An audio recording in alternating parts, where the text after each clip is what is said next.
Hello ស្វាគមន៍អ្នកទាំងអស់គ្នាជាថ្មីម្ដងទៀតមកកាន់ Channel ផ្កាស្លាថ្ងៃនេះផងដែរខ្ញុំនឹងធ្វើការសម្រាប់សាររឿងរបស់យើងបន្តប៉ុន្តែមុននឹងបន្តសង្ឃឹមថាអ្នកទាំងអស់គ្នាមិនចាក្រក់ជួយចុច like ក៏ដូចជា subscribe ឲ្យ Channel របស់ Amy ម្នាក់មួយផងតោះបើចុច like ក៏ដូចជា subscribe ហើយយើងចូលទៅកាន់ការសម្រាប់ទាំងអស់គ្នាតពីភាគមុនមកនៅថ្ងៃនោះភីណែនឹងទទួលបានសម្បត្តិអញ្ជើញពីរាជវាំងហើយនាងសួរថាតើសម្បត្តិអញ្ជើញមកពីរាជវាំងមែនទេ Emily នេះក៏ឆ្លើយទៅកាន់ភីណែថាចាអ្នកនាងគឺសម្បត្តិសម្រាប់ពិធីគូកណារបស់ព្រះអង្គចាស់ទី2ហើយនាងក៏បានប្រគល់សម្បត្តិនោះទៅឲ្យភីណែព្រមទាំងប្រាប់ថាកម្មវិធីគឺប្រព្រឹត្តនៅថ្ងៃស្អែកហើយអ្នកប្រធមប្រាប់ឲ្យអ្នកនាងរៀបចំខ្លួនឲ្យបានរួចរាល់ភីណែតបថាអ្នកប្រុសខ្ញុំចង់បានន័យថាបងប្រធមគាត់និយាយចឹងមែនទេភីណែគិតថាបើដេរ៉េតនិយាយចឹងហើយនោះមានន័យថារយៈពេលសង្កេតការរបស់នាងចប់ក្នុងថ្ងៃនេះហើយបញ្ជាក់អ្នកទាំងអស់គ្នាដែរថាដោយសារពួកគេគឺជាបងប្អូនចឹងហើយនាងត្រូវហៅគេថាបងប្រុសនៅមុខអ្នកដទៃកុំឲ្យគេសង្ស័យ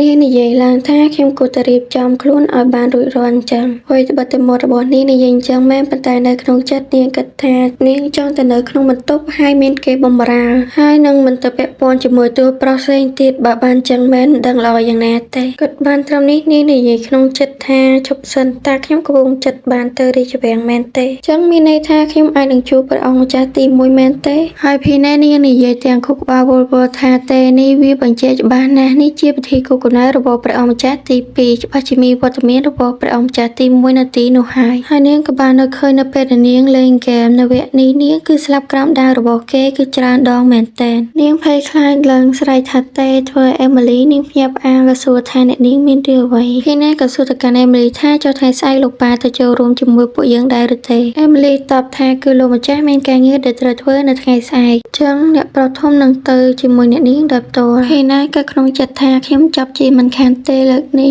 អេមីលីនាងឃើញភីណែមានទឹកមុខបែបនេះហើយក៏សួរឡើងថាតើអ្នកនាងមិនអីទេអ្នកនាងមើលទៅដូចជាស្លេកស្លាំងណាស់ភីណែប្រាប់ទៅកាន់អេមីលីថាខ្ញុំកំពុងតែក៏រឿងខ្លះតើនាងអាចចេញទៅក្រៅសិនបានទេនៅពេលដែលអេមីលីនាងចេញទៅផតភីណែក៏និយាយឡើងថាតើខ្ញុំគួរធ្វើយ៉ាងម៉េចទៅបើខ្ញុំធ្វើពុតជាឈឺចឹងខ្ញុំក៏ត្រូវធ្វើពុតជាឈឺនៅមុខដេរេកដែរហើយភាគរយនៃការពេញចិត្តរបស់គេច្បាស់ជាធ្លាក់ចុះបើតាមចរិតគេនោះហើយនាងក៏បន្តគិតនៅពេលនាងលេងហ្គេមនាងមិនសូវចងចាំអំពីព្រះអង្គម្ចាស់ទី1ប្រហែលទេព្រោះនាងរវល់តែស្លាប់ពេកឲ្យតែនាងទៅដល់វាំងហើយនៅតែ2នាក់ទ្រង់ពេលណាគឺស្លាប់ពេលនឹងតែម្ដងហើយឲ្យតែចាប់ដើមនិយាយគឺចាប់ដើមស្លាប់តែម្ដងស្លាប់ម្ដងហើយម្ដងទៀតកើតជាថ្មីនាងគឺស្លាប់ច្រើនដងមែនតែនសរុបមកគឺដល់ទៅ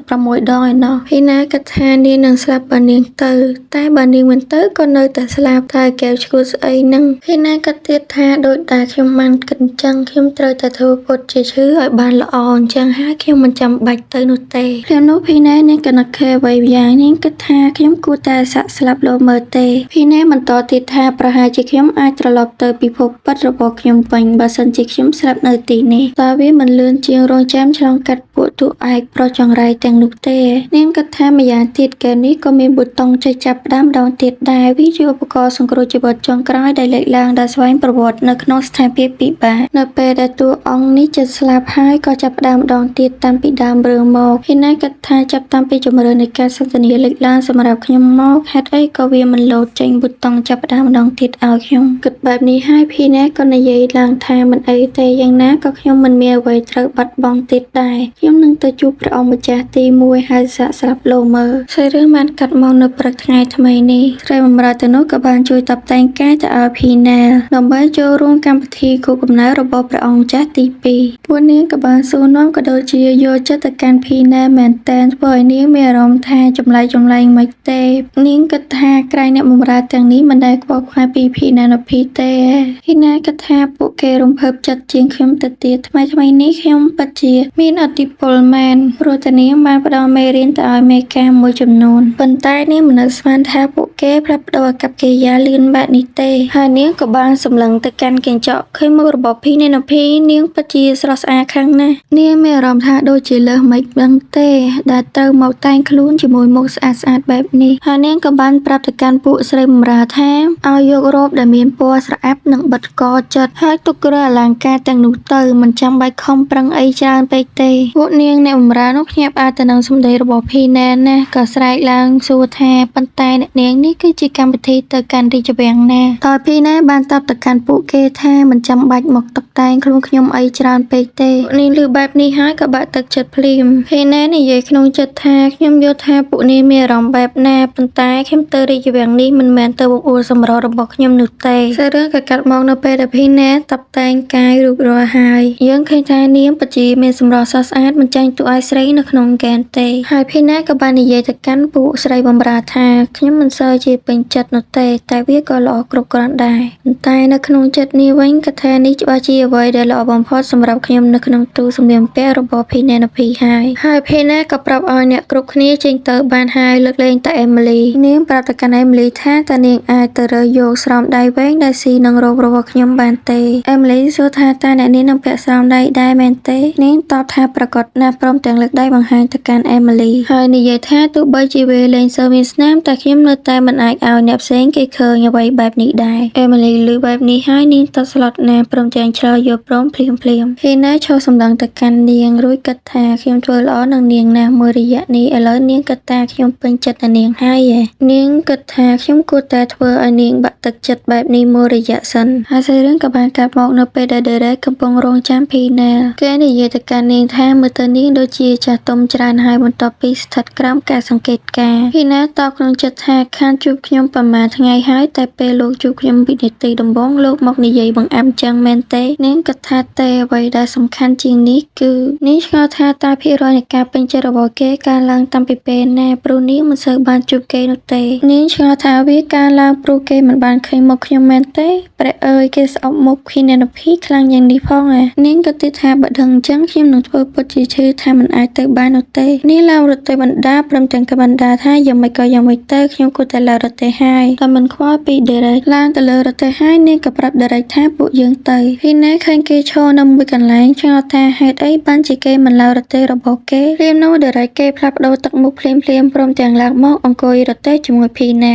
នាងគិតក្នុងចិត្តថាយ៉ាងម៉េចនឹងពួកយើងជិះរទេះជាមួយគ្នាទៅរាជវាំងមែនទេហើយនាងក៏ផ្លត់មកសួរទៅកាន់គេថាពួកយើងជិះទៅជាមួយគ្នាគេតបថាតើនេះមានបញ្ហាអីមែនទេនាងឆ្លើយតបទាំងរដេដរថាទេមិនមែនបែបនេះទេប៉ុន្តែនាងគ្រាន់តែឆ្ងល់ថាហេតុអីគេមិនដែលបែបនេះពីមុនទេនៅពេលដែលនាងលេងហ្គេមគេប្រាប់ទៅកាន់នាងថាបើនាងស្អប់វាណាស់នាងអាចឡើងទៅជិះលើរទេះផ្សេងបានហើយណាសម្រួលអារម្មណ៍ហើយក៏និយាយឡើងថាខ្ញុំមិនបានស្អប់វានោះទេនាងសម្លឹងទៅកាន់មុខគេព្រមទាំងនិយាយថាខ្ញុំគ្រាន់តែសប្បាយចិត្តប៉ុណ្ណោះដោយគេងើយមុខសម្លឹងមកកាន់នាងបន្តិចហើយក៏ងាកទៅម្ខាងហើយណាឌៀមដើមគេនៅក្នុងចិត្តថាមើលចោះបើគេគង់ទៅធ្វើចរិតចឹងដដែលហេតុអីក៏គេនាងប្រងដៀគេទៀតហើយប៉ុន្តែសម្លឹងទៅឃើញភាគរយនៃការពេញចិត្តរបស់គេឡើង 1% ទៀតហើយណានាងក៏រៀបភ្ញាក់ផ្អើលបន្តិចដែរហើយនាងប្រាប់ខ្លួនឯងថាមិនអីទេគ្មានរឿងអ្វីនឹងកើតឡើងបន្ទាប់ពីយើងជិះរទេះជាមួយគ្នាតែម្ដងនេះទេប៉ុន្តែមួយសន្ទុះក្រោយមកនៅក្នុងរទេះវាមានសភាពស្ងប់ស្ងាត់ខ្លាំងពេកព្រោះតែសភាពបរិសុទ្ធចិត្តកលរបស់យើងគេមិនចេះនិយាយលេងអីទេ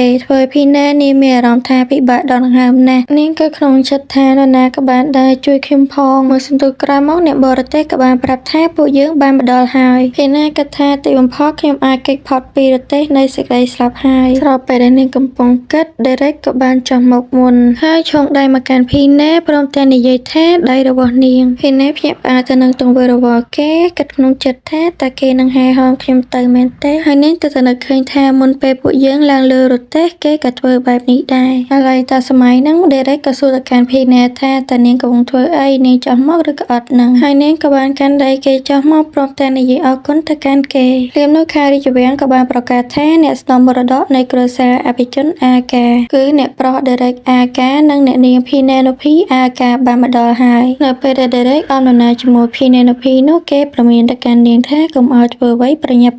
ពេកនាងកុំភ្លេចអសរថារយៈពេលសង្កេតការណ៍របស់នាងទើបតែបញ្ចប់ពីម្សិលមិញទេវានឹងមិនចាប់ត្រឹមឃុំខ្លួននាងក្នុងបន្ទប់នោះទេបើនាងបង្កឲ្យមានរឿងច្របូកច្របល់ទៀតភីណែតទៅកាន់គេថាខ្ញុំយល់ហើយខ្ញុំនឹងប្រយ័ត្នប្រយែងហើយគេក៏បានដើរចេញពីភីណែទៅជួបជាមួយអភិជនដទៃទៀតហើយយើងឃើញថាកម្មវិធីនៅក្នុងរាជវាំងមានមនុស្សច្រើនពិតជាអ៊ូអរចំណែកភីណែនាងឈរនៅជ្រុងម្ខាងហើយក៏ក្នុងចិត្តថាមើលទៅដូចជាគ្មាននរណាម្នាក់ដែលសម្ដៅមករកខ្ញុំនោះទេនាងនិយាយថាខ្ញុំឆ្អឹងជាល្បីខ្លាំងណាស់ហើយនាងបន្តគិតបើម៉ែខ្ញុំឯកានោះទេខ្ញុំមកថ្ងៃនេះគឺដើម្បីគោលបំណងមួយហើយបើសិនជាវាបានផលមែនខ្ញុំ ខ្ញុំអាចនឹងត្រឡប់ទៅពិភពពិតបានហើយ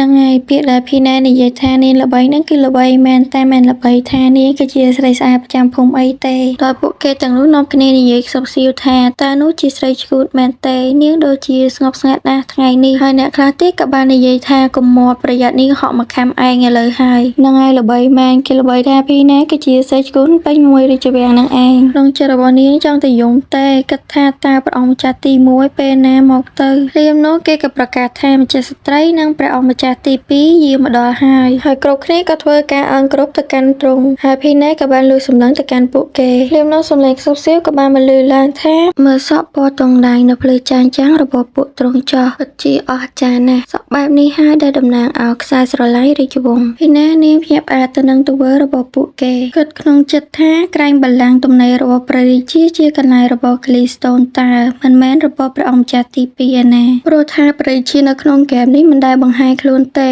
ហើយព្រះអង្គដែលនឹងឡើងគ្រងរាជ្យក្នុងអាកាសផ្លូវការគឺជាព្រះអង្គម្ចាស់ទី1នាងឆ្ងល់ថាហេតុអីបានជាព្រះអង្គម្ចាស់ទី2ហ៊ានឡើងអង្គុយលើរាជបល្ល័ង្កបែបនេះហើយព្រះអង្គម្ចាស់ទី2ក៏បានប្រាប់អ្នករាល់គ្នាក្រោកឡើងហើយគេក៏ធ្វើការថ្លែងអំណរគុណទៅដល់អ្នកទាំងអស់គ្នាដែលបានចូលរួមពិធីជប់លៀងខួបកំណើតរបស់គេដោយព្រះអង្គម្ចាស់ទី2ក៏ប្រកាសចាប់ផ្ដើមពិធីជប់លៀងនេះភ្លាមនោះមានសម្លេងខ្លាំងមួយចេញពីទ្វារហាក់ដូចជាមាននរណាម្នាក់ទម្លុះទ្វារចូលមកធ្វើឲ្យមនុស្សគ្រប់គ្នាបែរក្រឡេកទៅមើលហើយក៏ចាប់ផ្ដើមសឹកសៀវថាតើនេះជាសម្លេងអ្វីវាចេញពីច្រកទ្វារចូលមកហើយយើងក៏បានឃើញជាងរបស់នរណាម្នាក់ដើរឈានចូលមកដោយស្បែកជើងពុកពេញទៅដោយឈាមហើយយើងក៏បានឮសម្លេងនរណាម្នាក់ស្រែកថាព្រះអង្គម្ចាស់ទី1ភីណាក៏ក្រឡេកទៅតាមសម្លេងនោះនាងក៏ផាំងទៅនឹងអ្វីដែលនៅក្នុងមុខនាងហើយខួរក្បាលរបស់នាងក៏គិតភ្លាមថាអ្នកណាគេដែលនិយាយថាមានតែម្ចាស់ស្ត្រីនិងព្រះអង្គម្ចាស់ទី2ទេដែលមានសក់ពណ៌ភ្លឺចាងចាំងពួកគេនេះនិយាយបំភ្លើច្បាស់ណាស់ពីព្រោះព្រះអង្គម្ចាស់ទី1នៃចក្រភពនេះមានសក់ពណ៌ទង់ដែងភ្លឺចាងចាំងសឹងខ្វាក់គ្រាប់ភ្នែកទៅទៀតដូចជាធ្វើពីមាសសុទ្ធចិញ្ចឹមថ្ងៃមើលទៅពីក្រោយខ្នងគេសិនតើចាំជួបគ្នានៅភាគក្រោយបាយបាយ